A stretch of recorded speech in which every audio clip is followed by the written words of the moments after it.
Blessed be the name of the Lord. धन्य हो यीशु नाम। இந்த தினத்தின் செய்திக்காக தேவ சமூகத்தை நோக்கி வேண்டல் செய்வோம். आज की संदेश के लिए आइए हम प्रार्थना करें। ஜெபிப்போம். प्रार्थना करें। எங்கள் பரலோக பிதாவே, இந்த நேரத்திற்காக நாங்கள் நன்றி சொல்கிறோம்.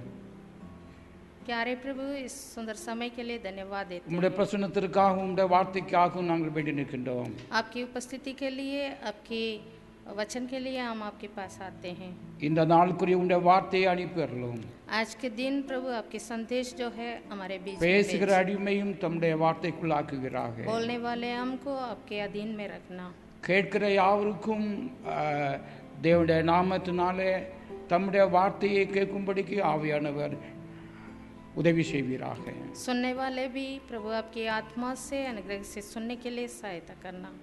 இதற்கு எதிராக காணப்படுற எல்லா விதமான அந்தரங்க கிரியைகளை இயேசுவின் நாமத்தினாலே நாங்கள் சபித்து அப்புறப்படுத்துகிறோம். और जो भी इस आराधना के विरोध में जो क्रिया है, शैतानी क्रिया है, अंधकार की क्रिया है, यीशु के नाम से हम खंडन करते हैं। உம்முடைய ஆளுகைக்குள்ளே யாவற்றை நாங்கள் வைக்கிறோம். இயேசுவின் நாமத்தில் வேண்டுகிறோம் நல்ல பிதாவே. आपके वश में सब कुछ दे देते हैं, आदर में मक्फ देते हैं, यीशु नाम से मानते हैं। கர்த்தருக்கு எல்லா கனமும் மகிமையும் துதியும் உண்டாவதாக. सारी आदर महिमा प्रभु की हो। இந்த நாளிலும் தேவனுடைய செய்திக்காக எடுத்துக்கொள்ளப்பட்ட வேத வாக்கியம், आज के दिन भी संदेश के लिए चुना हुआ वचन எபேசியருக்கு எழுதின நிருபத்திலே 5ஆம் அதிகாரத்தின் 16வது வசனத்தை நாம் கவனிப்போம். इफिसियों की पुस्तक 5वां अध्याय उसका 16 நாட்கள் பொல்லாதவையாகையால் காலத்தை பிரயோஜனப்படுத்திக் கொள்ளுங்கள். अवसर को बहुमूल्य समझो क्योंकि दिन बुरे हैं। இந்த அதிகாரத்திலே 8 முதல் நாம் பார்க்கையிலே தேவனுடைய ஒரு ஆலோசனை இந்த பொல்லாத நாட்களிலே நாம் செய்ய வேண்டிய காரியங்கள் என்னவென்று இது போதித்து உணர்த்துகின்றன. इस अध्याय के 8वें वचन से 5 एफएसी 5 का 8 से हम पढ़कर देखेंगे तो और इस बुरे दिन में हमें क्या करना है उसकी कुछ सलाहें நாம் யாவரும் அறிந்தபடியே ஒரு பெரிய பிரச்சனை நிறைந்த உலகத்தில் வாழ்ந்து கொண்டிருக்கின்றோம். जैसे हम जानते हैं एक बड़े समस्याओं के दिनों में हम गुजर रहे हैं। வீட்டுக்குள்ளே அடங்கி இருக்கின்றோம். हम घरों में पड़े हुए हैं। நம்முடைய செயல்பாடுகளை வெளிப்படையாக செய்ய முடியாத ஒரு சூழ்நிலையிலே நாம் இருக்கின்றோம். हम हमारा कामों को कर नहीं पा रहे हैं जैसे हम करते आ रहे थे। இந்த நாட்கள் பொல்லாதவைகள் 1ஆம் நூற்றாண்டு காலத்திலே தொடங்கிவிட்டன. और ये बुरे दिन पहला युग की कलीसिया से शुरू है। இந்த கடைசி நாட்கள் இருக்கிறபடியால் இன்னும் இந்த பொல்லாதவைகள் யாவும் பெருகி கொண்டிருக்கிற இந்த காலகட்டத்தில் और इस अंतिम दिनों के अंतिम समय पर हम आए हैं तो दिन और बुरे होते जाते हैं। இந்த நாட்களிலே தேவனுடைய ஆலோசனை நம்மோடு கூட இருப்பதற்கு और आज के दिन भी प्रभु की सलाह हम लेने के लिए கர்த்தர் நம்முடைய நினைப்பூட்டுகிற சில காரியங்களுக்கு உள்ளாக உங்களை கடந்து செல்ல விரும்புகிறேன். जो प्रभु हमको याद दिलाना चाहता है उन बातों को हम आपके सामने रखना चाहते हैं। இந்த வாசிக்கட்ட தேவனுடைய வார்த்தையிலே ये जो पढ़ा हुआ वचन में 10வது வசனத்தில் பார்க்கும்போது 10वां वचन में लिखा है, இந்த கர்த்தருக்கு பிரியமானது என்னதென்று நீங்கள் சோதித்து பாருங்கள் என்று சொல்கிறது. और ये परखो कि प्रभु को क्या बाता है। இன்னும் நீங்கள் 11ஆம் 17ஆம் வசனத்தை பார்க்கும்போது நீங்கள் தேவனுடைய கர்த்தருடைய சித்தம் என்னதென்று உணர்ந்து கொள்ளுங்கள் என்று சொல்கிறது. और 11वीं वचन और 17वां वचन पढ़ते समय हमें और भी समझ में आता है कि प्रभु की इच्छा क्या है। ஆக இந்த பொல்லாத நாட்களிலே நம்முடைய நாட்களை உபயோகப்படுத்த வேண்டும், நேரங்களை சரியாக வேண்டும் என்ற செய்தி நம்மோடு கூட இருக்கிறது. तो दिन बुरे होते जा रहा है तो हम जो चलती है उसको बहुमूल्य जानना है। நாம் பொதுவாக வேலைக்கு ஒன்றும் போகாத கால கண்டிஷனாக இருக்கிறபடியால் இந்த நாட்களை நாம் ஏனோ தினோம் என்று நாம் உபயோகப்படுத்தி கொள்ளக்கூடாது.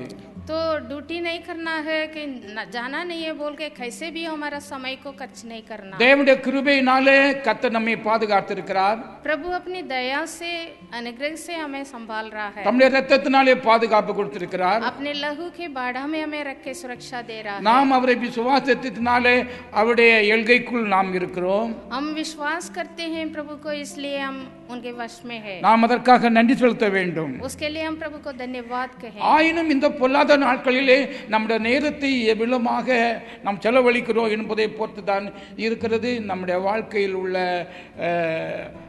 சக்சஸ். तो कैसे हम इस दिनों में, इस बुरे दिनों में हमारा अवसर को बहुमूल्य जानकर हम जी रहे हैं, उसके ऊपर है हमारे बढ़ोतरी। நீங்கள் தொடர்ந்து இந்த சாப்டரில் படிக்கும்போது தேவ ஆவியானவர் சொல்லுகிறார், ஆகையால் நீங்கள் ஆவியிலே நிறைந்து, और इस अध्याय में हम और पढ़ते हैं तो वहाँ पर लिखा है कि तुम आत्मा से परिपूर्ण होते जाओ। சங்கீதங்களினாலும் கீர்த்தனைகளினாலும் ஞானப்பாட்டுகளினாலும் புத்தி சொல்லிக்கொண்டு உங்கள் இதயத்தில் கர்த்தரை பாடி கீர்த்தனம் பண்ணி என்று சொல்லப்படுகிறது. और आपस में भजन और स्तुति गान और आत्मिक गीत गाया करो और अपने अपने मन में प्रभु के सामने गाते और कीर्तन करते रहो। நம்முடைய கர்த்தராகிய இயேசு கிறிஸ்து நாமத்தினாலே எப்பொழுதும் எல்லாவற்றிற்காகவும் பிதாவாகிய தேவனை ஸ்தோத்திரித்து என்று சொல்லப்படுகிறது. और सदा सब बातों के लिए हमारे प्रभु यीशु मसीह के नाम से परमेश्वर पिता का धन्यवाद करते रहो। இந்த சாப்டர் முழுதும் இந்த பொல்லாத நாட்களிலே நாம் செய்ய வேண்டியது என்னதென்று என்று சொல்லப்படுகிறது. इस तरह इसके आगे इस अध्याय पूरा में हम कैसे इस बुरे दिनों को बिताना है लिखा है। ஆமென். आमीन। தாவீது சொல்லுகிறார், உங்கள் நாட்களை எண்ணும்படியான ஞானத்தை கர்த்தர் தருவாராக சொல்லப்படுகிறது. दाऊद अपने भजन में लिखा है कि मेरे दिन को गिनने का ज्ञान मुझे दे। ஆக இந்த நாட்களிலே நம்முடைய நேரத்தை உபயோகப்படுத்துவதற்கு எக்ஸாமின் செய்ய வேண்டும். तो समय को सही तरीके से इस्तेमाल करने के लिए हम सीखना है। நேரத்தை ரிடீம் செய்ய வேண்டும். दिन को हम छुड़ाना है। தேவனுடைய சித்தத்தை உணர வேண்டும். प्रभु की इच्छा को हम समझ कर करना है। ஆவிக்குரிய கனிகளை கொடுக்க வேண்டும். आत्मा का फल लाना है।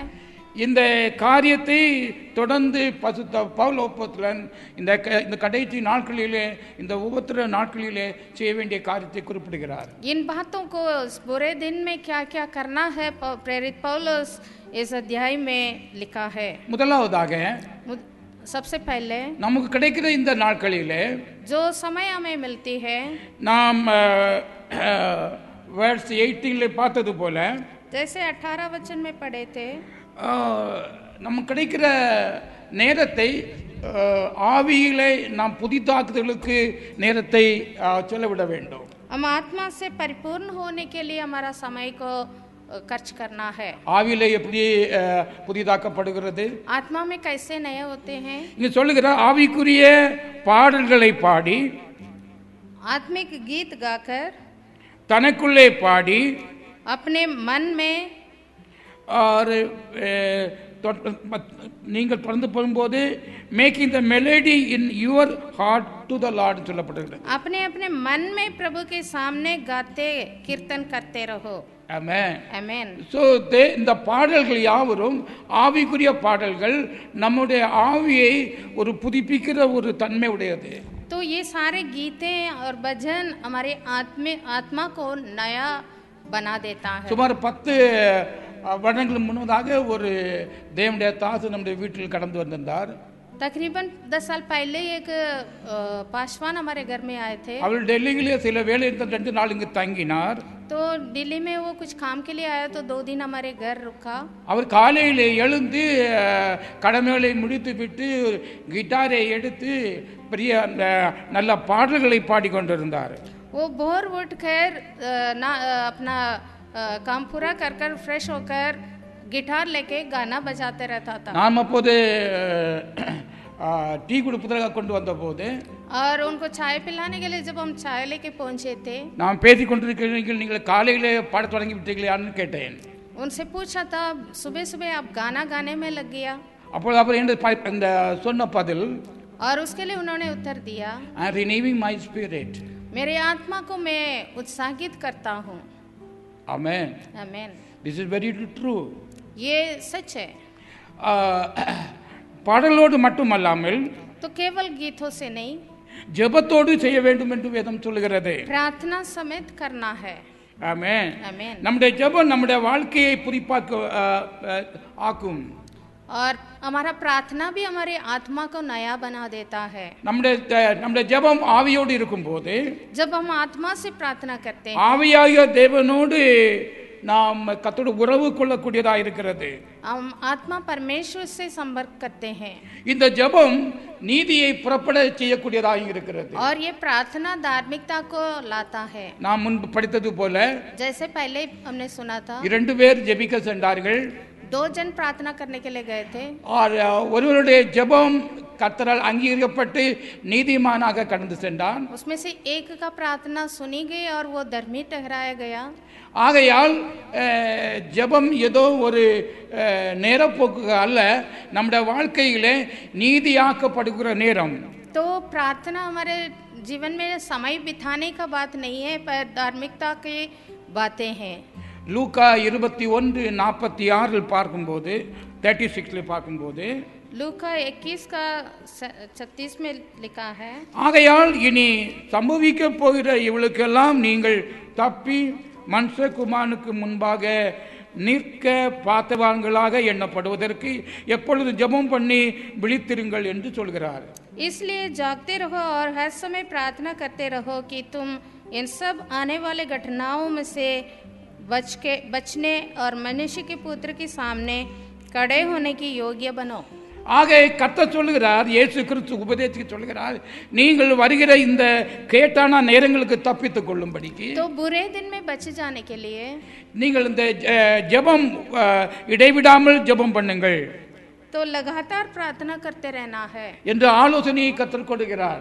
ऐसे युक्ति भी प्रभु देता है। ஆக பாடுகிற பாடல்கள், तो इसलिए जो गीत हम गाते हैं, கீர்த்தனைகள், कीर्तन, ஜெபங்கள் भजन और प्रार्थना நம்முடைய ஆவிக்குரிய வாழ்க்கையை ஒரு புதுப்பிக்கக்கூடியதாக இருக்கின்றன. हमारी आत्मा को नया कर देता है। ஆகையாலே காலையிலே கர்த்தரை துதிப்பதும் அவருடைய கனம் பண்ணுவதும் ஜெபிப்பதும் நம்முடைய வாழ்க்கை ஒரு ஃபார்மாலிட்டிக்காக அல்ல, நம்முடைய ஆவிக்குரிய வாழ்க்கை புதுப்பிக்கிற கூடியதாக இருக்கின்றோம். तो भोर उठकर प्रार्थना करना और कीर्तन भजन गाना, ये सब कुछ फॉर्मेलिटी नहीं है, पर हमारे आत्मिक जीवन को परिपूर्ण करने का है।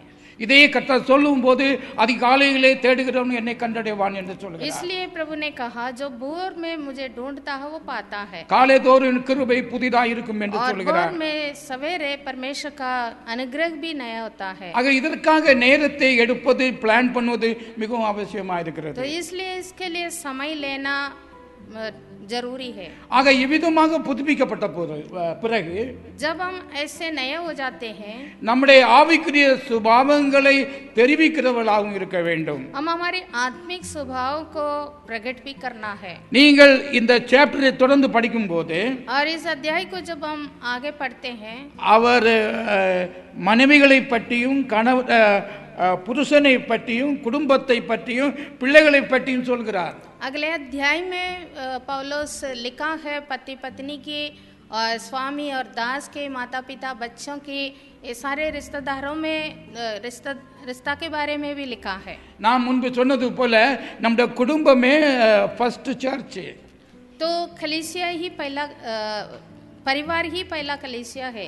ஆக அந்த குடும்பத்தில் உள்ள நம்முடைய ஆவிக்குரிய சுபாவங்களை அல்லது தெய்வீக சுபாவங்களை நாம் கிரியில் கொண்டு வர வேண்டிய நேரங்களாக இருக்கின்றன। और इसलिए आत्मिक स्वभावों को हमारे परिवार में ही हम प्रकट करना है। நீங்கள் யோவான் 15:16 பார்க்கும்போது, यूहन्ना 15 का 16 में लिखा है, நான் உங்களை தெரிந்து கொள்ளவில்லை, நான் உங்களை தெரிந்து கொண்டேன், நீங்கள் என்னை தெரிந்து கொள்ளவில்லை, तूने मुझे नहीं चुना है पर मैंने तुम्हें चुना है, கனிகளை கொடுப்பதற்கும் ताकि तुम जाकर फल लाओ और तुम्हारा फल बना रहे, உங்கள் கனியை நிலைத்திருப்பதற்கு நான் உங்களை ஏற்படுத்தினேன்। और जो फल लाते हो वो बने रहने के लिए मैंने नियुक्त किया है। இது தேவ சித்தமாக சொல்லப்படுகிறது। ये प्रभु की इच्छा है, It is the will of God। ये परमेश्वर की इच्छा है। நாம் இதை நம்முடைய வாழ்க்கையில் அறிய வேண்டும்। तो इस बातों को हमारे जीवन में हम जानना जरूरी है. ஆகையால் நம்முடைய கனிகள் எவ்விதமாக இருக்கிறது? முதலாவது நம்முடைய கனிகள் குடும்ப அங்கத்தினோடு செயல்பட முடியும். तो हमारा फल कैसा है और हमारा फल को सबसे पहले हम हमारे परिवार में प्रकट करना है. நாம் இந்த காலங்களிலே பொதுவாக குடும்பமாக வீட்டுக்குள் தங்கி இருக்கின்றோம். इन दिनों में हम परिवार मिलकर घर में ही रहते हैं. பிள்ளைகள் பெற்றோரோடு பேசுவதற்கும் பெற்றோர் பிள்ளைகளோடு பேசுவதற்கும் சகோதரனோடு பேசுவதற்கும் ஒரு வாய்ப்பு அதிக வாய்ப்பு கிடைக்கின்றன. तो आपस में भाई बहन बच्चे माँ सब आपस में बात करने के लिए समय मिलता है. நம்முடைய அன்பை பரிமாறித்துக் கொள்வதற்கு ஒரு அதிக வாய்ப்பு உண்டாகிறது. हमारा प्रेम बांटने के लिए भी समय बहुत मिलता है. இந்த நாட்களிலே और इन दिनों में நம்முடைய சுபாவத்தை அவர்கள் மத்தியில் பகிரக்கூடியவர்களாக இருக்கிறோம். तो हमारा स्वभाव को इन दिनों में हम दूसरों से बांटते हैं. ஆவிக்குரிய குணாஸ்தியங்களை நாம் தெரிவிக்கும் போது जब हम ईश्वरीय स्वभाव को प्रकट करते हैं கர்த்தருடைய சித்தம் நம்முடைய வாழ்க்கையிலே நிறைவேறி கொண்டிருக்கிறது. प्रभु की इच्छा हम पूरा करते हैं. இன்னும் அதிக கனிகளை கொடுக்கும் போது और अधिक फल जब लाते हैं நம்முடைய தேவன் பிரியமாய் இருக்கிறாராம். और प्रभु भी उसमें प्रसन्न होता है. கர்த்தர் உபதேசிக்கும் போது இதையே சொன்னார், கனி கொடாத மரங்கள் எல்லாம் வெட்டுண்டு அக்னியிலே போடப்படும். यीशु ने भी इसको अपने उपदेशों में कहा, जो फल नहीं लाता है उस वृक्षों को काटा जाएगा और आग में डाला जाएगा. கர்த்தர் குடும்ப வாழ்க்கையை உருவாக்கினது और पारिवारिक जीवन प्रभु ने बनाया பக்தியுள்ள சந்ததியை உருவாக்கும்படியாக, ईश्वरीय भक्ति की संतान उत्पन्न करने के लिए. மலாய்க்கிலே 2:12 படிக்கும் போது அவர் ஒருவனை அல்லவா படைத்தார், ஆவி அண்டத்தில் பூரணமாயிருந்ததே, பின்ன ஏன் ஒருவனை படைத்தார், தேவ பக்தி உள்ள சந்ததியை பெறும்படிதானே என்று சொல்கிறார். मलाकी में लिखा है एक को ही बनाया, क्या के लिए बनाया? कि ईश्वरीय भक्ति की प्रजा को उत्पन्न करने के लिए. Blessed be the name of the Lord. ஆக ஒரு குடும்பத்திலே நம்முடைய சுபாவங்களை நாம் சரியாக ரிலீஸ் பண்ணுவது அவசியமாக இருக்கிறது. तो हमारी आत्मिक स्वभावों को परिवार के अंदर प्रकट करना अवश्य है. கர்த்தர் எரேமியா 2:25 பார்க்கும்போது சொல்கிறார், நான் உங்களை உயிர் குல திராட்சை செடியாக ஏற்படுத்தினேன், நீ எனக்கு காட்டு திராட்சை செடியின் ஆகாத கொடிகளாய் மாறி போனேன்னு கேட்கிறார். और यिर्मयाह के पुस्तक में भी ये बात लिखा है. यिर्मयाह 21 का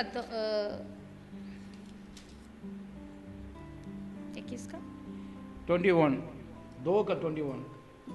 और यिर्मयाह 2 दूसरा अध्याय उसका 21.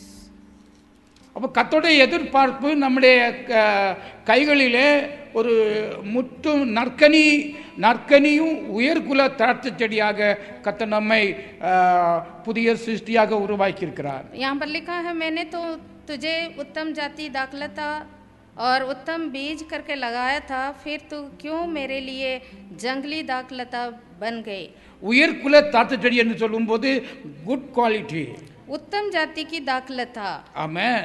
ஆக கர்த்தரை விசுவாசித்து அவரை பெற்றுக்கொண்ட நாம் ஒவ்வொருவரும் புதிய சிருஷ்டிகளாய் இருக்கிறீர்கள் என்றால் இருப்போம் என்றால், इस तरह जो विश्वास करके प्रभु को अपनाया हम सब उत्तम बनकर रहेंगे. तो நாம் ஆவியிலே புதிதாக்கி கொண்ட வண்ணமாக நம் ஆவிக்குரிய கனிகளை கொடுக்கக்கூடியதாக இருக்க வேண்டும். हम आत्मा में भी नए हो जाते हैं और आत्मिक फल भी लाते हैं. பேதுரு சபைக்கு எழுதும்போது 2 பேதுருவை பார்க்கும்போது और पत्रस अपने पत्र में लिखा है 2ஆம் அதிகாரத்திலே 4-8 வரை படிக்கையிலே விசுவாசத்தோடு தைரியத்தையும், தைரியத்தோடு ஞானத்தையும், ஞானத்தோட இச்சையடக்கத்தையும், இச்சையடக்கத்தோட பொறுமையும், பொறுமையோட தேவபக்தியையும், தேவபக்தியோட சகோதர சிநேகத்தையும், சகோதர சிநேகத்தோட அன்பையும் கூட்டி வழங்குங்கள் என்று சொல்கிறார்.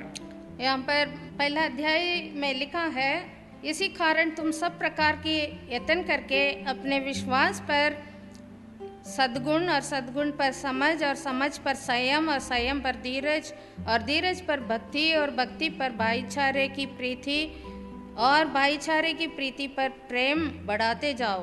இப்படி செய்தால் நீங்கள் வீணரும் கனி அற்றவர்களுமாய் இருக்க ஓட்டாது என்று சொல்கிறார். क्योंकि यदि ये बातें तुम में वर्तमान रहे और बढ़ती जाए तो तुम्हें हमारे प्रभु यीशु मसीह के पहचान में निकम्मे और निष्फल ना होने देगी। ஸோ வாழ்க்கையிலே நம்முடைய கனிகளை பிறப்பிக்க செய்கிறோம்.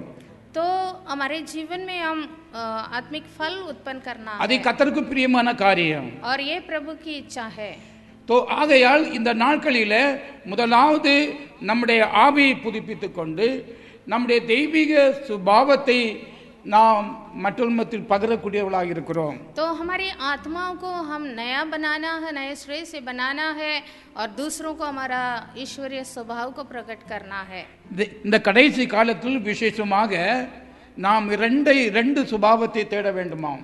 और इस अंतिम दिनों में विशेष तरीके से दो स्वभाव को हम ढूंढने के लिए भी लिखा है। செப்பனியா 2:3 பார்க்கும்போது இந்த கடைசி நாட்களிலே மன தாழ்மையை தேட வேண்டுமாம், நீதியையும் தேட வேண்டுமாம். और जपनिया की पुस्तक में लिखा है हम नम्रता को ढूंढना है और धार्मिकता को ढूंढना है। அப்பொழுது ஒருவேளை கர்த்தருடைய கோப நாளிலே நாம் மறைக்கப்படுவீர்கள். तो प्रभु का उस क्रोध के दिन में हम बच जाएंगे। இது தேவனுடைய வார்த்தை. ये परमेश्वर का वचन है। நாம் நாம் வேறு விதமான கனிகளை சுபாவத்தை நாம் நம்முடைய வாழ்க்கையிலே கிரியை செய்து நடப்போம் என்றால், तो इसको छोड़कर और स्वभाव हम प्रकट करते रहेंगे तो இந்த கடைசி நாட்களிலே நாம் தப்புவது, இந்த தேவ கோபத்தின் நாளிலே தப்புவது முடியாத காரியம். इस क्रोध के दिनों में बचना मुश्किल है। இரண்டாவதாக दूसरा, இந்த நாட்களில நம்முடைய நேரத்தை தேவனுடைய வார்த்தையை நம்முடைய ஆத்துமாக்குள் ஃபீட் பண்ணுகிறவராக இருக்க வேண்டும். इन दिनों में हम हमारे आत्मा में आत्मिक भोजन भरते रहना है। நாம் தெரிந்தபடியே கேவல அப்பத்தினாலே அல்ல, தேவனுடைய வாயிலிருந்து பிறக்கிற ஒவ்வொரு வார்த்தையினாலும் பிழைப்பான் என்று வேதம் சொல்கிறது. क्योंकि मनुष्य रोटी से केवल नहीं, परमेश्वर के मुंह से जो निकलता है वचन से भी जीवित रहेगा। ஆகையால் ஏதோ நம்முடைய ஆத்மா வாழ்வதற்கு தேவ வார்த்தை தேவையா இருக்கிறது. तो हमारे आत्मा जीवित रहने के लिए परमेश्वर का वचन की जरूरी है। நாம் ஒரு நாள் பிறந்த பிறகு நம்முடைய ஆத்மாவுக்கு எதை கொடுக்கிறோம் என்பதை நாம் கவனமாக இருக்க வேண்டும். तो हम हमारी आत्मा को क्या दे रहे हैं ये हम ध्यान रखना है। நம்ம சரீரத்திற்கு தேவையானதை காலையில எழும்பி டீ குடிக்கிறோம், தண்ணீர் குடிக்கிறோம், டிஃபன் சாப்பிடுகிறோம், லஞ்ச் சாப்பிடுறோம், மீண்டும் டிஃபன் சாப்பிடுறோம், மீண்டும் டின்னர் சாப்பிடுகிறோம். இவ்விதமாக சரீரத்தை கவனித்துக் கொள்கிறோம். और हमारे शरीर को हम ख्याल रखते हैं, सुबह उठ के चाय पीते हैं, समय पर खाना खाते हैं, चाय नाश्ता करते हैं। இப்படி சரீரத்துக்கு நாம் ஃபீட் பண்ணி கொண்டு இருக்கிறோம். इस तरह हम अपना शरीर की पूरी आवश्यकता को, भोजन को हम देते रहते हैं। இந்த சேம் மேனர் ஆவிக்குரிய சரீரத்திற்கும் ஆகாரம் தேவைப்படுகிறது. इस तरह हमारे आत्मिक शरीर के लिए भी भोजन की जरूरत அது है। தேவ சித்தம் செய்வதும் தேவ வார்த்தைகளை உட்கொள்வதுமே அதுக்கு ஆகாரமாக இருக்கிறது. वो क्या है? परमेश्वर की इच्छा पूरा करना और वचन जो प्रभु का मन्ना है, भोजन है, उसको खाना। Blessed be the name of the Lord. धन्य हो यीशु के नाम। ஆகையால் இன்னும் வேதனை கவனிக்கும் போது யோவான் 5:9 பார்க்கையிலே यूहन्ना 5 का 39 में 39 में लिखा है, வேத வாக்கியங்களை ஆராய்ந்து பாருங்கள், அவைகளால் உங்களுக்கு நித்திய ஜீவன் உண்டு என்று எண்ணுகிறீர்களே, என்னை குறித்து சாட்சி கொடுக்கிறவர்களும் அவைகளே என்று சொல்லுகிறார். पर लिखा है क्योंकि तुम पवित्र शास्त्र में ढूंढते हो, क्योंकि समझते हो कि उसमें अनंत जीवन तुम्हें मिलता है।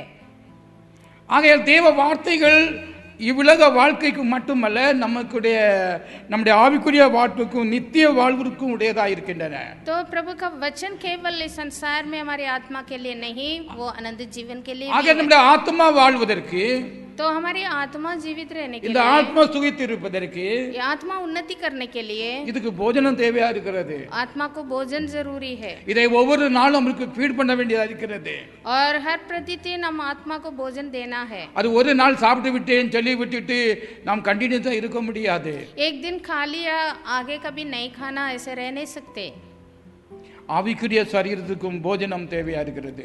आत्मिक शरीर के लिए भी भोजन जरूरी है। ஆமென், आमेन, ஆமென், आमेन। तो இதை நாம் உணர்வோம் என்றால், जब इस बातों को हम समझते हैं, நாம் தினமும் தேவனுடைய வார்த்தையை நாம் தியானிப்போம். हर प्रतिदिन हम परमेश्वर के वचन पर ध्यान देंगे। வசனத்தை படிக்கிறதுனாலே ஆத்ம போஜனம் பெறாது. वचन को पढ़ते हैं इसलिए भोजन नहीं मिलता, செய்தியை கேட்பதனாலும் ஆத்மாக்கு போஜனம் வராது. या फिर वचन को पढ़ते हुए सुना इसलिए भोजन नहीं मिलता। ஆனா படித்த வசனங்களையும் கேட்ட செய்தியையும் நாம் மனதிலே தியானிக்கும் போது தான் அது உள்ளே போகிறது. जो पढ़ते हैं और सुनते हैं उसको हम हमारे मन में रखते हैं, तभी वो भोजन अंदर पहुंचता है। Blessed be the name of the Lord. धन्य हो यीशु के नाम। சங்கீதம் இதே சொல்கிறது, இரவும் பகலும் அவருடைய வேதத்தின் மேல் தியானமாக இருக்கிற மனுஷன் பாக்கியவான். படிக்கிற மனுஷன் பாக்கியவான் சொல்லவில்லை, தியானிக்கிற மனுஷன் பாக்கியவான் என்று சொல்லப்படுகிறது. यही भजन संगीता में लिखा है, जो दिन रात परमेश्वर के व्यवस्था पर जो ध्यान करता है वो धन्य है। அப்படிமட்டவன் செய்த மனுஷன் செய்வதெல்லாம் வாய்க்கும் என்று சொல்லப்படுகிறது. और वो जो करता है, ध्यान करता है, वो जो भी करेगा वो सफल होगा लिखा है। ஆக நம்முடைய ஆத்மா வாழ்வது போல் நீ எல்லாவற்றையும் வாழ்ந்து சுகித்து இருப்பாய் என்று வேதம் சொல்கிறபடியால், जैसे आत्मा उन्नति करता है वैसे तुम हर बातों में उन्नति करो बोल के भी लिखा first है। you feed the word of God. तो इसके लिए हम आत्मा को भोजन देना है। எரேமியா சொல்லுகிறான், உம்முடைய வார்த்தையை கேட்டவுடனே நான் அதை உட்கொண்டேன் என்று சொல்கிறார். यिर्मयाह ऐसे लिखा है कि जब परमेश्वर के वचन मेरे पास पहुंचा मानो मैंने खा लिया। தாவீது சொல்லுகிறான், உம்முடைய ஆவிக்குரிய கண்களை திறந்தருளும், உம்முடைய வேதத்திலுள்ள மகத்துவங்களை காணப்படும்படி. और दाऊद ऐसे प्रार्थना करता था कि हे प्रभु मेरे आंखें खोल दे ताकि मैं तेरे व्यवस्था की अद्भुत बातों को देख सकूं। தேவ வார்த்தையை நான் வைத்தேன் என்று சொல்கிறார். और दाऊद ने भी यही कहा, मैं परमेश्वर का वचन को मेरे हृदय में रख छोड़ा है। ஆகையால் இந்த நாளிலே தேவ வார்த்தையை நாம் தியானித்து உள்ளில் வைக்க வேண்டியவர்களாக இருக்கிறோம். तो परमेश्वर के वचन को ध्यान भी करना है और मन में रखना भी है। இப்பொழுது தேவ வசனத்தை கேட்டால் அது மனதில் பதிவதில்லை, நாம் மறந்து போகிறோம் என்ற ஒரு கம்ப்ளைண்ட் வருவதுண்டு. बहुत लोग कहते हैं बहुत सारे वचन सुनते हैं पर मन में रहता नहीं। கடந்த ஞாயிற்றுக்கிழமையிலே நீங்கள் கேட்ட வசனம் எது என்று கேட்டால் 1/3 எல்லாம் மறந்திருக்கும், ஞாபகம் இருப்பதில்லை. पिछले संडे क्या वचन सुना ऐसे किसी से पूछने से उसमें आधा भी नहीं निकलेगा। காரணம் என்னவென்றால், कारण क्या है? நாம் அதை உள்ளத்திலே வைக்கவில்லை. क्योंकि मन में उसको रखना ही छोड़ा है। तो ஆகிய வார்த்தைகள் எல்லாம் நாம் இழந்து செல்கிறோம். तो वचन उड़ गया है। ஆத்மாவிலே ஆரோக்கியம் இல்லாமல் இருக்கிறோம். हमारी आत्मा में आराम नहीं है। இரண்டாவது வார்த்தை நம்முக்கு தங்குவதற்கு और प्रभु का वचन हमारे मन में रुकने के लिए ஒரு ஆசை வேண்டும் என்று, டிசையர் வேண்டும் என்று சொல்கிறது. उसके लिए लालसा भी जरूरी है। நீங்கள் 1 பீட்டர் chapter 2:2 பார்க்கும்போது, पहला पत्रस 2:2 में जब हम पढ़ते हैं, நீங்கள் வளரும்படி புதிதாய் பிறந்த குழந்தைகளைப் போல திருவசனமாகிய களங்கமில்லாத ஞானப்பாலின் மேல் வாஞ்சியாயிருங்கள் என்று சொல்கிறார். नए जन्मे हुए बच्चों के समान निर्मल आत्मिक दूध की लालसा करो लिखा है। ஆகிய ஒரு வாஞ்சை நம்மளுக்கு இருந்தால்தான் तो इस तरह एक लालसा जब रहती है அந்த வசனத்தை உள்ளே செலுத்த முடியும். वचन को हम अंदर दे सकते हैं। ஆமென். आमेन। ஹல்லேலூயா. हालेलुया। இது தேவனுடைய ஒரு கண்டிஷனும் கூட. ये परमेश्वर का नियम है। நாம் சரீர பிரகாரமாகவும் நான் சாப்பிட வேண்டும் என்று ஒரு தாகம் இருந்தால் மட்டுமே நாம் சாப்பிடுவோம். शारीरिक रीति से भी यदि हमें भूख लगेगा तभी तो हम खाते हैं। ஆமென். இந்த வாஞ்சையும் तो इस तरह एक लालसा, இந்த விசுவாசமும் நம்முடைய வாழ்க்கையில இருந்தாதான் தேவ வார்த்தைகள் உள்ளே வைக்க முடியும். और विश्वास लालसा दोनों हमारे मन में जब रहेगा तभी हम मन में वचन को रख सकते हैं। நீங்கள் யோவான் 5:39 படிக்கையிலே, அவர் அனுப்பினவரே நீங்கள் விசுவாசியாதபடியினால் அவருடைய வசனம் உங்களிலே தரித்திருப்பதில்லை என்று சொல்கிறார். और लिखा है तुम जिसको भेजा गया है उनको विश्वास नहीं किया, इसलिए वचन भी तुम्हारे मन में नहीं रहता है। ஆக தேவனுடைய வார்த்தை நம் உள்ளத்தில் தங்குவதற்கு, तो प्रभु का वचन हमारे अंदर रहने के लिए, அதை மெடிடேட் பண்றதுக்கு, उसको मनन करने के लिए, ध्यान करने के लिए ஆசையும் விசுவாசமும் தேவையா இருக்கிறது. उसके लिए लालसा भी और विश्वास भी जरूरी है। இந்த ரெண்டு குறையும் போது தேவ வார்த்தைகளை புசிப்பதற்கு முடியாத காரியம். जब ये दोनों बातें अंदर नहीं है तो वचन को ग्रहण करना भी मुश्किल है। அதில் ஆத்மாவுக்கு வேண்டிய போஜனம் கிடைக்காமல் போகும். तो आत्मा के लिए जो अवश्य है वो भोजन नहीं मिलेगा। இயேசு கிறிஸ்து உலகத்தில் இருக்கும்போது மார்த்தாள் மரியாள் என்ற குடும்பம் இருந்தது. அவர்களை திரும்ப திரும்ப சந்திப்பது உண்டது. और जब यीशु मसीह संसार में शरीर में था तो मार्ता मरियम का एक परिवार से बार बार मिलता था। ஒன்ஸ் ஜீசஸ் அவருடைய வீட்டுக்கு சென்றிருக்கும் போது மார்த்தாள் பல வேலைகளில் பிஸியாக இருந்து சமைக்கிறதும் அது செய்கிறதும் தூத்து துடைக்கிறதும் துவைக்கிறதுமாக எல்லா வேலைகளும் செய்து பிஸியாக இருந்தாள். और मार्ता खाना बनाने में, घर के काम करने में, एक बार जब यीशु मसीह उनके घर में जा रहे थे वो बहुत बिजी थी. तो இயேசு கிறிஸ்து அவளோடு க்ளோஸாக பழகினதுனால, क्योंकि यीशु मसीह बहुत नज़दीक था उनके लिए, तो அவருடைய மனதில் இருந்த எல்லாத்தையும் சொல்லி விடுவாள். तो वो यीशु मसीह के पास जो भी अपने मन में होती है सब कुछ बोल देती है. ஆமென், आमीन. तो அப்போது மரியாளோ அவள் தேவனுடைய சமூகத்திலே உட்கார்ந்திருந்து அவருடைய வார்த்தைகளை கேட்க ஆசையா இருந்தாள். तो मरियम यीशु मसीह के चरणों में बैठकर वचन सुनने के लिए लालसा करती थी. அப்போ கம்ப்ளைண்ட் பண்ணாள். तो उसने शिकायत किया, ஓ ஆண்டவரே, பாரு இவளுக்கு ஒரு கவலை இல்லை, எல்லா வேலையும் நான் செய்திருக்கிறேன், இவ வந்து வேலையில சப்போர்ட் பண்றதுக்கு உதவி செய்யலாம் என்று கம்ப்ளைண்ட் பண்ணாள். तो मार्ता आकर शिकायत करी थी, मेरे साथ ये काम कर नहीं रही. அப்பொழுது ஆண்டவர் என்ன சொன்னார்? तब यीशु ने क्या कहा? மார்த்தாளே, हे मार्ता, நீ अनेक காரியங்களை குறித்து சிந்தித்து கவலைப்பட்டு கொண்டு வேலை செய்கிறாய். तू बहुत विषय के लिए चिंता कर रहा है, தேவையானது ஒன்றே, पर अवश्य एक ही बात है, அவர் நல்ல பங்கை தெரிந்து கொண்டார். उसने उत्तम भाग चुन लिया है. அப்ப தேவனுடைய பார்வையில तो परमेश्वर की नजर में மற்ற வேலைகள் இருந்தாலும் और काम होते हुए भी அவருடைய வார்த்தையை ஏற்றுக்கொண்டு உள்ளத்தில் வைக்கிறது ஒரு இம்பார்ட்டன்ட் வேலையாக கருதுகிறார். परमेश्वर के वचन सुनना और उसका ध्यान रखना ही अवश्य है, ऐसे प्रभु ने कहा. कारण ஆத்மா பிழைக்க வேண்டும். क्योंकि आत्मिक शरीर जिंदा रहना ஆத்மா பிழைத்தால் சரீரத்தின் வாழ்க்கையிலே யாவையும் தேவைகள் சந்திக்கப்படும். यदि हमारा आत्मा उन्नति करेगा तो शारीरिक रीति से भी हम उन्नति करेंगे. நாம் தேவனை அறிகிற நாம் என்ன செய்திருக்கிறோம்? எத்தனை நேரம் தேவனுடைய வார்த்தைகளை தியானிக்கிறோம்? हम में से कितने लोग कितने देर हम प्रभु का वचन पर ध्यान देते हैं? ஈவன் இந்த லாக்டவுன் டைம்ல நாம் எத்தனை நேரம் பைபிளை தூக்கிறோம்? आजकल लॉकडाउन में है, पर बाइबल हम कितनी देर ध्यान करते हैं? நான் கடினப்பட்டு நேரங்களை செலவழிக்கிறோம் அல்லவா?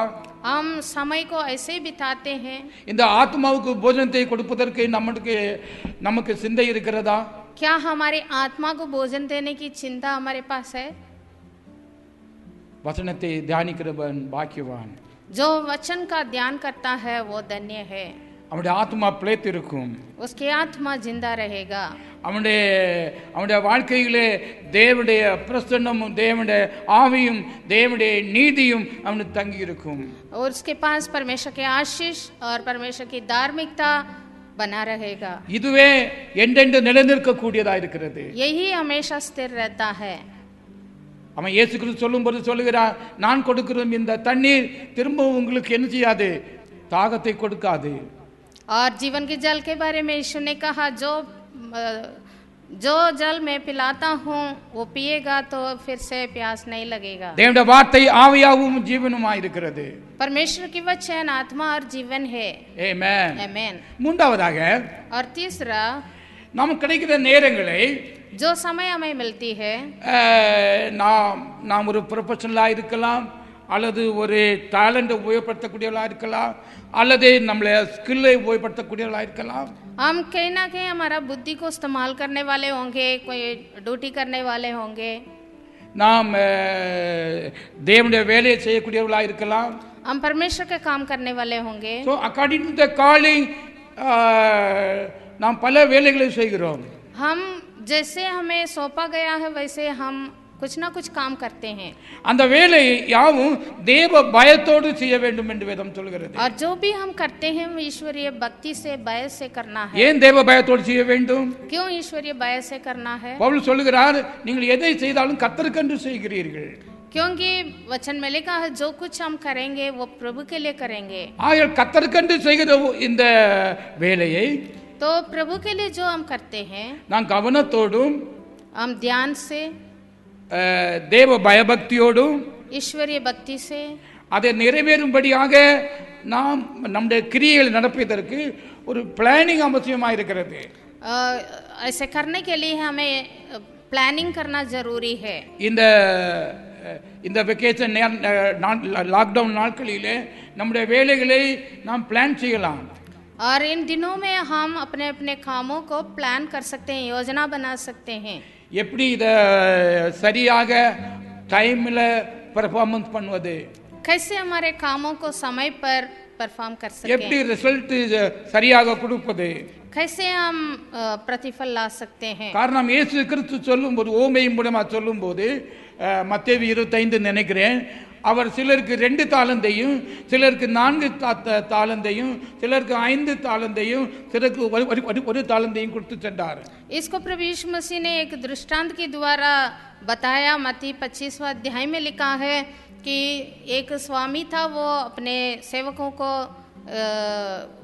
वो जब दूर जा रहा था, एक को 5 तोड़ा दिया, एक को 2 तोड़ा दिया और एक को 1 तोड़ा देकर वो दूर चला गया. ஆக சில நாட்கள் கழிந்த பிறகு அவர் திரும்ப வந்து கேட்டா நீங்க என்ன செய்தீர்கள் என்று. और कुछ दिन बाद जब स्वामी लौटा आया तो इन लोगों से पूछा तुम लोग क्या किया. அப்போ 2 தாலந்து கொண்டு வந்தவன், तब जिसके पास 2 तोड़ा था, நான் 2 கூட 4 சம்பாதித்தேன் என்று சொல்லி அவர்களுக்கு கொடுத்தார். उसने कहा मेरे पास 2 मिला और 2 और मैंने बढ़ाया. தாலந்து 5 பெற்றவன் और जिसके पास 5 तोड़ा मिली அதை 10 கொடுத்தான். वो 10 लौटाया. ஆனா ஒரு தாலந்து பெற்றவனை கூப்பிட்டு கேட்டபோது, जब जिसके पास 1 तोड़ा सौंपा गया उसको जब बुलाया और पूछा, அவனுடைய திங்கிங் டிஃபரன்ஸா இருந்தது. उसका विचार ही अलग था. நீ எனக்கு ஒண்ணுதான் தந்தி, वो शिकायत करने लगे आपने मुझे 1 ही तोड़ा दिया என்று நினைத்து தன்னுடைய நேரத்தை வீணாக செலவு பண்ணி, और इससे मैं क्या कर सकता हूँ, इसलिए मैंने उससे कुछ नहीं किया. அவன் மண்ணிலே புதைத்து வைத்தானா. वो मिट्टी में दबा के रख दिया था. அப்பொழுது எஜமான் கோபம் அடைந்து, तब वो स्वामी बहुत गुस्सा किया. உண்மை இல்லாத ஊழியக்காரனே, उसको बोला तुम झूठा है. நீங்கள் வசனத்தை தொடர்ந்து படிக்கையிலே அவனை வேர்ஸ் 30 படிக்கும்போது, பிரயோஜனமற்ற ஊழியக்காரனாகிய இவனை புறம்பான இருளிலே தள்ளி போடுங்கள், அங்கே அழுகையும் பற்கடிப்பும் உண்டாயிருக்கும் என்றான். और उसके बारे में वो उस स्वामी ने सेवकों को कहा, इस निकम्मे दास को बाहर के अंधेरे में डाल दो और जहाँ रोना और दांत पीसना होगा. இந்த ஓமையின் அர்த்தம் என்னது? तो इस दृष्टांत का अर्थ क्या है? அவர் சொல்லுகிறார், நீ தந்திரிக்க தாளந்தை நீ மல்டிப்ளை செய்யவில்லை. जो तोड़ा तुम्हें दिया गया है उससे तुम कुछ नहीं कमाया.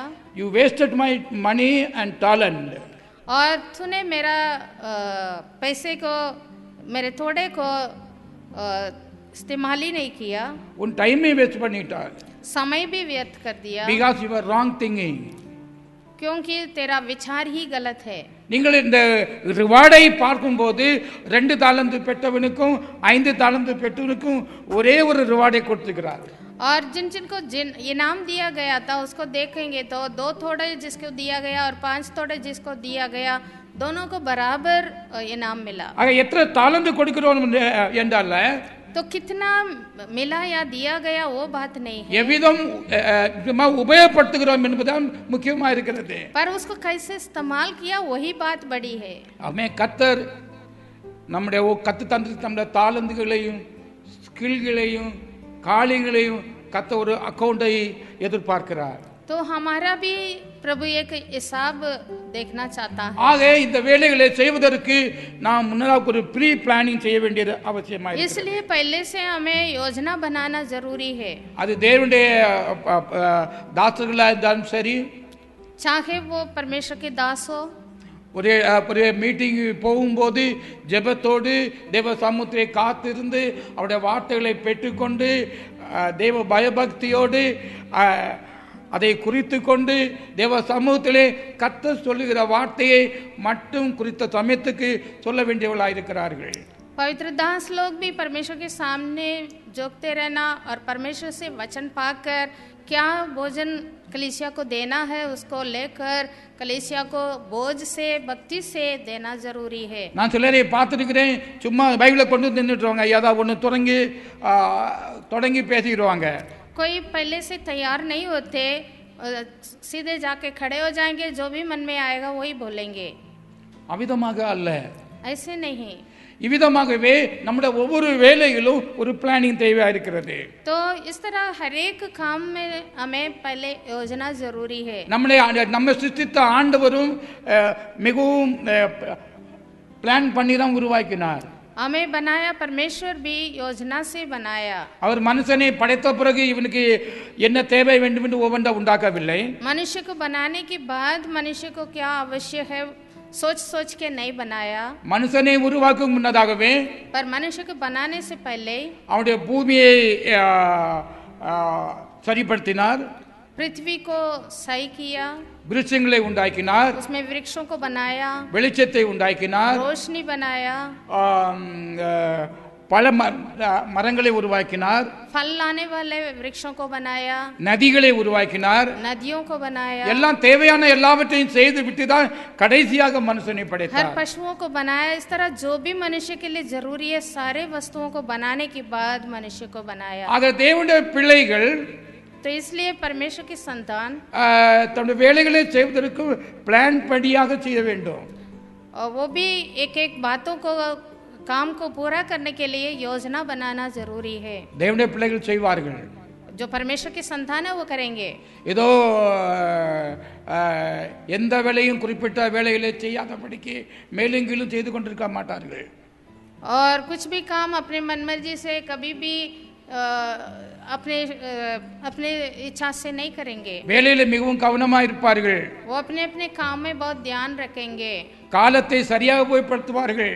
और समय को सही तरीके से इस्तेमाल करेंगे। நீங்க தானியேல் ஜோசேப்புடைய வாழ்க்கையிலே பார்க்கும்போது, अब दानियल और यूसुफ के जीवन को देखेंगे। தானியேலுடைய வாழ்க்கையிலே அவன் ஒரு தேசத்தின் எக்ஸிக்யூட்டிவ் பிரைம் மினிஸ்டரா இருந்த போதும் கூட, और दानियल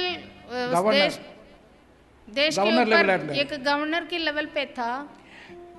வேதம் சொல்லுகிறது மற்ற கோ கவர்னர் இவன் மேல் குற்றம் காண வேண்டும் என்றும் நினைத்தும் குற்றம் காணக்கூடாதா இருந்தார்கள். उनके साथियों ने जो अच्छे पद में है उन लोग इनके ऊपर दोष लगाने के लिए ढूंढे तो भी दोष नहीं मिलता था। ஒரே ஒரு குற்றம் அவர்கள் பார்வையில் செய்தார், இவன் 3 தடவை ஜெபம் பண்ண வந்திருக்கிறான். एक ही दोष उनको मिला कि ये 3 बार दिन में प्रार्थना करता था। இது மனுஷர் பார்வையில் குற்றமாக தெரிந்தது, ஆனா தேவனுடைய பார்வையிலோ அவன் நேரத்தை உபயோகப்படுத்தி கொண்டிருக்கிறான். ये भी बात मनुष्य की नजर में दोष लगा, पर ஆயினும் கொடுக்கப்பட்ட நேரத்திலே அவன் மிகவும் கவனமாக யாரும் குறை கண்டு விடாதபடிக்கு கவனமாக நேரத்தை செலவழித்தான். तो अपने कामों को समय पर पूरा किया, कोई दोष ना लगे। வேதத்தில் ஒரு டேவிட் ராஜா, दाऊद भी एक राजा था। யுத்தம் நடக்கும்போது இவன் ஓய்வெடுப்பதற்காக பேலஸில் தங்கிவிட்டான். और युद्ध के समय ये घर पे ही महल में रह गया था। அப்போதுதான் அங்கு ஒரு பாவம் செய்ய வேண்டிய சூழ்நிலை உண்டாயிற்று. उसी समय वो एक बड़ा पाप करने का भी मौका आया। 2 சாமுவேல் 12ஆம் அதிகாரத்தை நாம் பார்க்கும்போது அவன் ஊரியாசின் மனைவியோடு ஆசை கொண்டு அவனை யுத்த வேளையிலே வீட்டிலே மாம்ச இச்சைகளை நிறைவேற்றும்படியாக அந்த நேரத்தை உபயோகப்படுத்தினான்.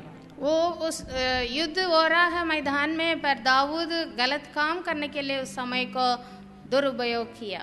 सो அந்த வேலை நேரத்திலே तो काम के समय में அவன் ரெஸ்ட் எடுக்க தொடங்கினபடியால் वो आराम चाहता था, அவனுடைய அவனுடைய அவனுடைய வாழ்க்கையிலே பாவம் பிரவேசிக்க முடிந்தது. इसलिए उसके जीवन में पाप प्रवेश हुआ. ஆக நாம் ஒவ்வொருவரும் கர்த்தர் நமக்கு தந்திருக்கிற ப்ரொஃபஷனல் வேலைகளை மிக கவனமாக பிளான் செய்து எக்ஸிக்யூஷன் செய்வதற்காக நேரத்தை சரியாக உபயோகப்படுத்த तो வேண்டும். जो भी काम हमारे हाथ में है उसको करने के लिए हम योजना बनाकर करना जरूरी है. The time has carry accountability. तो समय का एक हिसाब देना होता है. Amen. आमीन.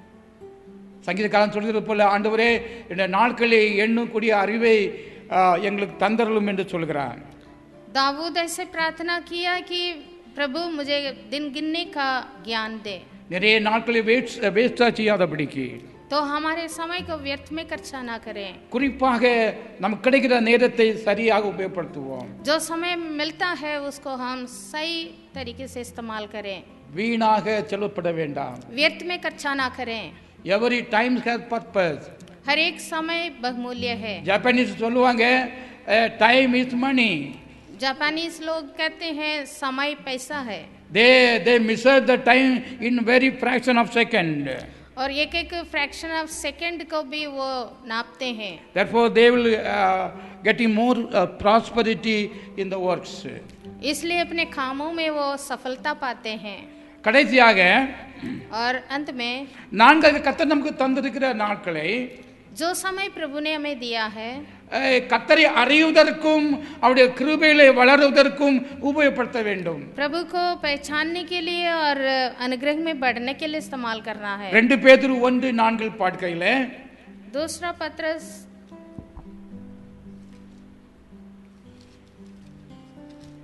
இவைகள் உங்களுக்கு உண்டாயிருந்து பெருகினால் உங்களை நம்முடைய கர்த்தராகிய இயேசு கிறிஸ்துவை அறிகிற அறிவினாலே வீணரும் கனியற்றவளுமாயிருக்க ஓட்டாது என்று சொல்கிறார்.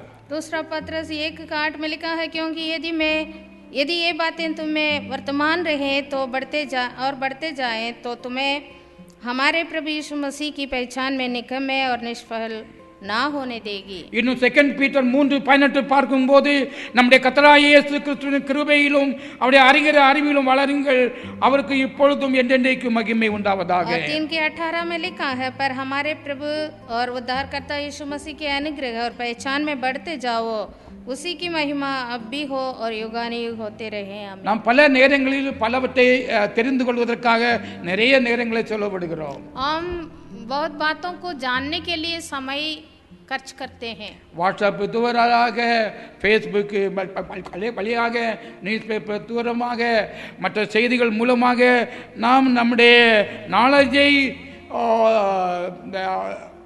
தெரிந்து கொள்வதற்கும் வளர்ப்பதற்கும் நாம் பார்த்து கொண்டிருக்கிறோம்.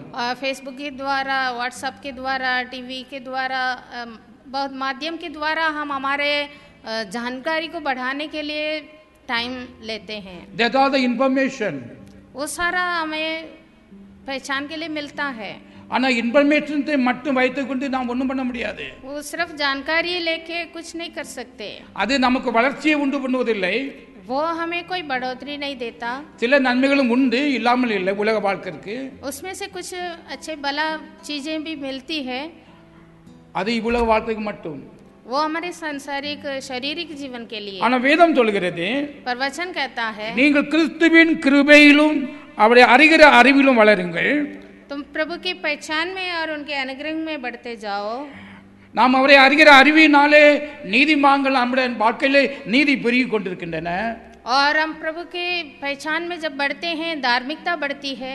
யோவான் 17:3 பார்க்கும்போது, ஒன்றான மெய்தேயமாய் உம்மையும் நீர் அனுப்பின இயேசு கிறிஸ்துவை அறிவதே நித்திய ஜீவன் என்று சொல்லப்படுகிறது. और यूहन्ना 17:3 में लिखा है, एकमात्र सच्चे परमेश्वर को और यीशु मसीह को जिसने उसने भेजा है जानना ही अनंत जीवन है. ஆக கர்த்தரை அறிவதினாலே, तो परमेश्वर को जानने के द्वारा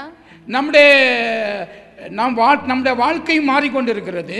हमारे जिंदगी बदलते जाएगा. பவுல் சொல்கிறார், पौलुस कहता है, நான் கிறிஸ்துவை அறிகிற அறிவின் மேன்மைக்காக எல்லாவற்றையும் நஷ்டம் எண்ணினேன். परमेश्वर की पहचान के लिए, यीशु मसीह की पहचान के लिए मैं सब कुछ नष्ट समझा. அவர் வளருவதற்கு கர்த்தராகிய இயேசு கிறிஸ்துவின் மகிமையை கண்ணாடியிலே காண்கிறது போல கண்டு கண்டு चेंज அவருடைய வாழ்க்கையிலே மறுரூபத்தை காண்கிறாரா. पौलुस अपने जीवन में रूपांतर होते जा रहा था, बदलते जा रहा था. परमेश्वर को महिमा को देख के जैसे दर्पण में देखते हैं वैसे दिन भर दिन वो देखते देखते बदलते जा रहा था. நம்முடைய வாழ்க்கை ஆவிக்குரிய வாழ்க்கை வளர்வதற்கு வேற எங்கேயும் பார்த்து பார்த்து நாம் வளர முடியாது. तो आत्मिक जीवन में बढ़ने के लिए इधर उधर ताके हम बढ़ नहीं सकते. சிலர் பாஸ்டர்களை பார்ப்பார்கள், कोई पास्टर लोगों को देखते हैं, சிலர் மற்ற நாட்டார்களை பார்ப்பார்கள், कोई दूसरे लोगों को देखते हैं, சிலர் மற்ற விசுவாசிகளை பார்ப்பார்கள். कोई दूसरे विश्वासी को देखता है. அப்படி பார்த்து பார்த்து பார்த்து இருப்பார்கள். तो एक दूसरे को, दुनिया को देखते रहेंगे. மற்றவர்களை பார்க்கறதுனால நம்முடைய ஆவிக்குரிய வாழ்க்கைக்கு அது ப்ரோக்ரெசிவிட்டி ஆக முடியாது. और दूसरों को देखने से वो हमारे उन्नति के लिए फायदा नहीं रहेगा. காரணம் அவர்கள் எல்லாரும் குறைவுள்ளவர்கள். क्योंकि सब मनुष्य में कमी है. ஆனா இயேசு கிறிஸ்து மட்டுமே पर केवल यीशु मसीह பரிபூர்ணமுடையவர், वो सिद्ध है மகா பரிசுத்தர். और महापवित्र है. ஆகையால் அவரை அறிவதன் மூலமாக, तो इसलिए उनको पहचानने से या जानने से, அவரை அறிவதன் மூலமாக परमेश्वर को जानने से நாம் மறுரூபமாய் கொண்டிருப்போம். हम बदलते जाएंगे. நான் இப்போ இங்க பூ வாங்க போனால் பூவோடு சேர்ந்த நாரும் மனம் பெறும் என்று சொல்வார்கள். हम फूल लेने के लिए जाते हैं, फूल जिसमें बांधा गया है वो रस्सी में भी उसका खुशबू रहती है. அதே நாறு வேற எங்க எடுத்து வச்சிருந்தால் மனம் இருக்காது. पर उसी रस्सी को या फिर उस धागा को कहीं और रखा हो तो उसमें वो खुशबू नहीं रहेगी. நாம் கர்த்தரை எவ்விதமாக அறிந்திருக்கிறோம்? हम कैसे परमेश्वर को पहचानते हैं? அவருடைய அறிவுக்கு நிறைய ஆழங்கள் உண்டு.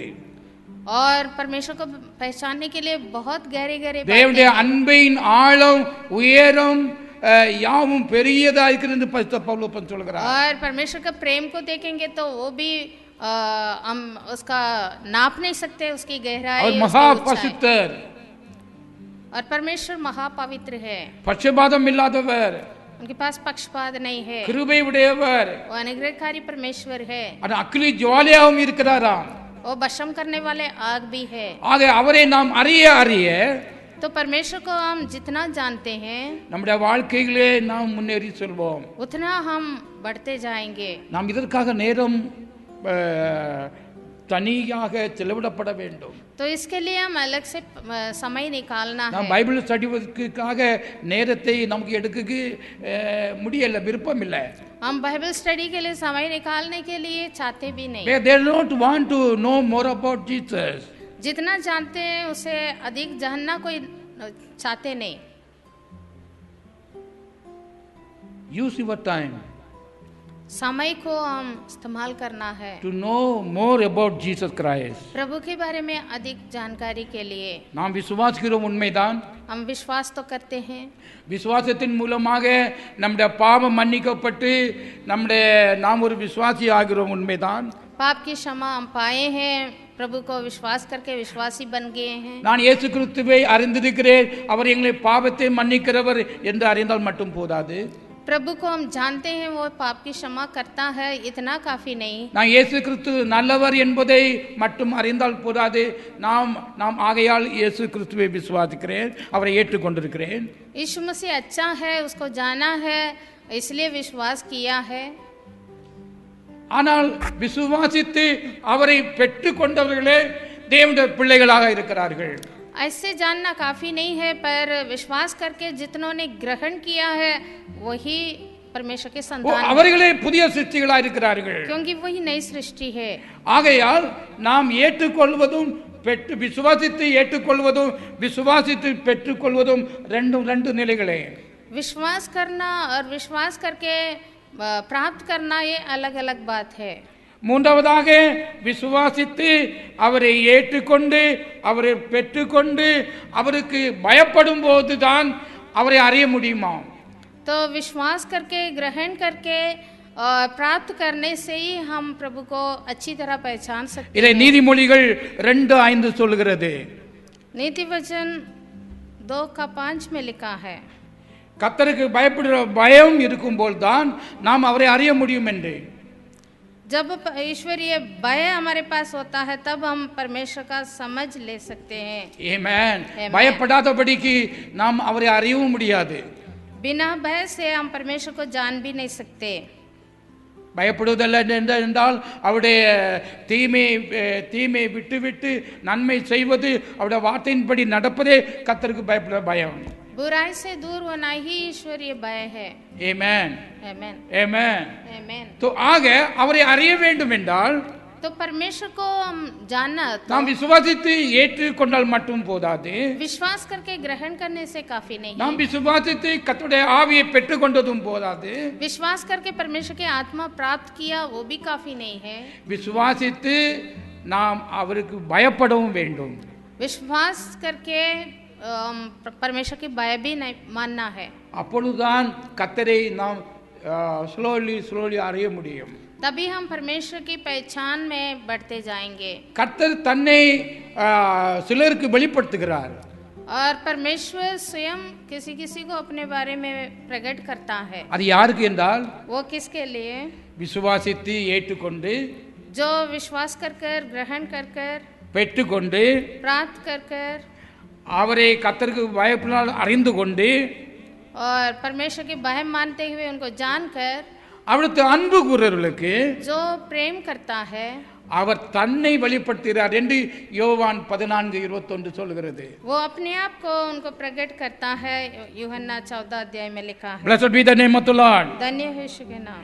ஆகையால் சபை என்றால் तो कलीसिया कहने पर அந்த அந்த இயேசு கிறிஸ்துவின் பிரகாசத்தை பெற்றுக்கொண்டவர்கள், जो यीशु मसीह की प्रकाश पाए हैं, அந்த ஃபவுண்டேஷன்லாம் கர்த்தர் தம்முடைய சபையை ஸ்தாபிக்கிறார்.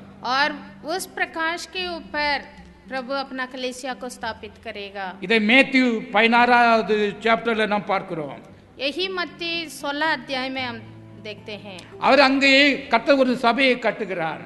वहां पर कलीसिया बनाने के बारे में प्रभु ने कहा. அந்த சபை எப்படிப்பட்டதா இருக்கிறது? वो कलीसिया कैसा है? 16 verse 17 and 18.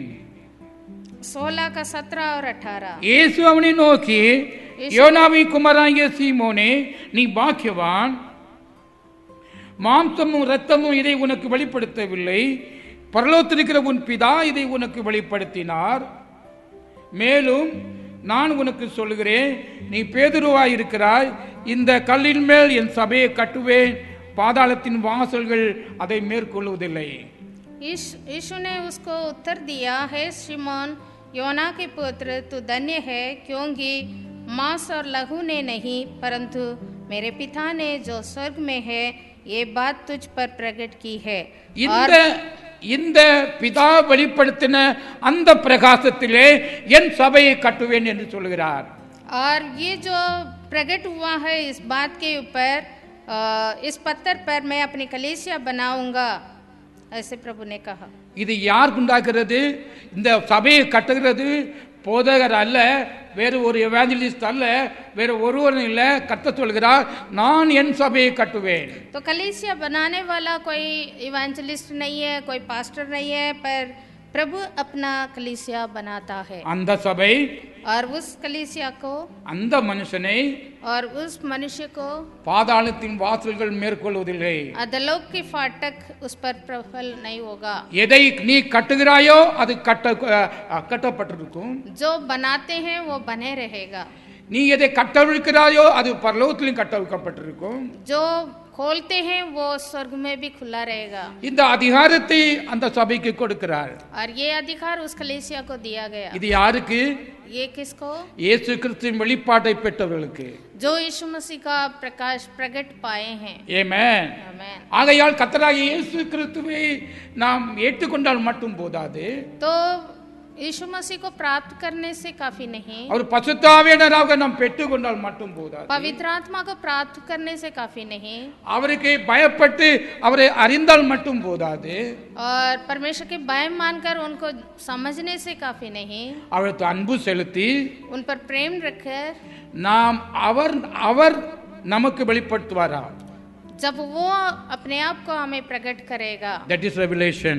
वही प्रकाश है। இந்த ரெவலேஷத்தை பெற்றவர்கள் जो इस प्रकाश पाए हैं கர்த்தர் உண்டாக்குற சபைக்கு அங்கத்தினராக இருப்பார்கள். वो उस कलीसिया के अंग होंगे जो प्रभु बनाता है। ஆக ஞானஸ்நானம் பெற்றதுனால மட்டுமே, வாட்டர் பேப்டிசம் எடுத்தால் மட்டுமே நான் சபையின் அங்கத்தினர் மாறிட முடியாது. तो पानी से बपतिस्मा लेने से कलीसिया के अंग नहीं बनते हैं। அப்படியே இந்த கர்த்தரை அறிகிற அறிவிலே நாம் வளராவிட்டால் நாம் ட்ரெடிஷன் சபையாக மாறி விடுவோம். यदि प्रभु की पहचान में हम नहीं बढ़ेंगे तो हम पारंपरिक धर्म के रूप में बनेंगे। அவர்கள் கர்த்தருக்குள் வளராதிருக்கிறபடியால், वो प्रभु में बढ़ नहीं पाते हैं கர்த்தருக்கு பயப்படாதிருக்கிறபடியால், और परमेश्वर की भक्ति भय கர்த்தரிடத்தில் அன்பு செலுத்தக்கூடாதிருக்கிறபடியால், वो परमेश्वर के ऊपर प्रेम नहीं रख पाते हैं। தேவனுடைய பிரகாசத்தை அவர்கள் பெறாமல் இருக்கிறார்கள். इस कारण प्रकाश नहीं मिलता है। ஆகவே இதற்காக நாம் நேரத்தை செலவிடப்பட வேண்டும். इसलिए समय निकालना है। Use for this purpose, separate your time for this purpose. और हमें समय इसके लिए अलग से निकालना है, पहचानने के लिए। அவன் கத்த தந்திருக்கிற இந்த பொல்லாத நாட்களிலே கத்த 4 காரியத்தை நம்மோடு நினைப்பூட்டினார். इन बुरे दिनों में प्रभु 4 बातों को हमें बताया। God counseling us in four matter. ये 4 बात प्रभु ने हमें दिया है। Renew your spirit. आत्मा में परिवर्तन, Yield the spiritual fruits. और फल लाना। First in your family. सबसे पहले परिवार के अंदर, ரெண்டாவது outsiders. फिर बाहर மற்ற விசுவாசிகள். दूसरे विश्वासियों के साथ। நம்முடைய தெய்வீக சுபாவத்தை நாம் கொடுத்து கனிகளை நாம் பெருக செய்வோமாக. और ईश्वरीय स्वभाव प्रकट कर कर फल में बना रहे। இரண்டாவது நம்முடைய ஆத்துமாவுக்கு தேவ வசனங்களை தியானித்து அதற்கு ஊட்டுவோமாக. और तीसरा हमारे आत्मा को आत्मिक भोजन दें, वचन पर ध्यान रखें, அதுக்கு प्रायोरिटी கொடுப்போமாக. और उसके लिए हम अधिक महत्व दें। மூன்றாவதாக கர்த்தர் நமக்கு தந்திருக்கிற தாளந்துகளை செயல்படுத்துவதற்கு நாம் பிளான் பண்ணி நாம் அவிடத்திலே நம்முடைய நேரத்தை உபயோகப்படுத்துவோமாக. हम हमारे जो भी प्रभु ने दिया सौंपा है काम करने के लिए, उसके लिए हम योजना बनाएं और उसको पूरा करें। கடைசியாக கர்த்தரை அறிகிற அறிவிலே நாம் தினந்தோறும் வளர்ந்து செல்லும்படிக்கு கர்த்தர் நமக்கு உதவி செய்வாராக. और जो प्रभु में हम बने रहने के लिए, पहचान में बढ़ते जाने के लिए प्रभु हमें सहायता करें। அப்பொழுது தேவனுடைய பார்வையிலே நம்முடைய நேரங்களை உபயோகப்படுத்துகிறோம், கர்த்தருக்கு பிரியமான காரியங்களை செய்கிறோம், நம்முடைய வாழ்க்கையிலே கர்த்தருடைய நோக்கத்தை நாம் நிறைவேற்றக்கூடியவர்களாக இருக்கிறோம். तब हम परमेश्वर की इच्छाओं को हमारे जीवन में पूरा करेंगे। கர்த்தர் தாமே ஒவ்வொருவருக்கும் இந்த பெரிய கிருபைகளையும் ஞானத்தையும் நேரத்தை உபயோகப்படுத்தக்கூடிய கிருபைகளையும் தந்து ஆசீர்வதிப்பாராக.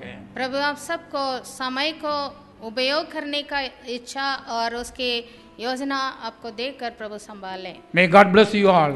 प्रभु आप सबको आशीष दें। Shalom. शालोम।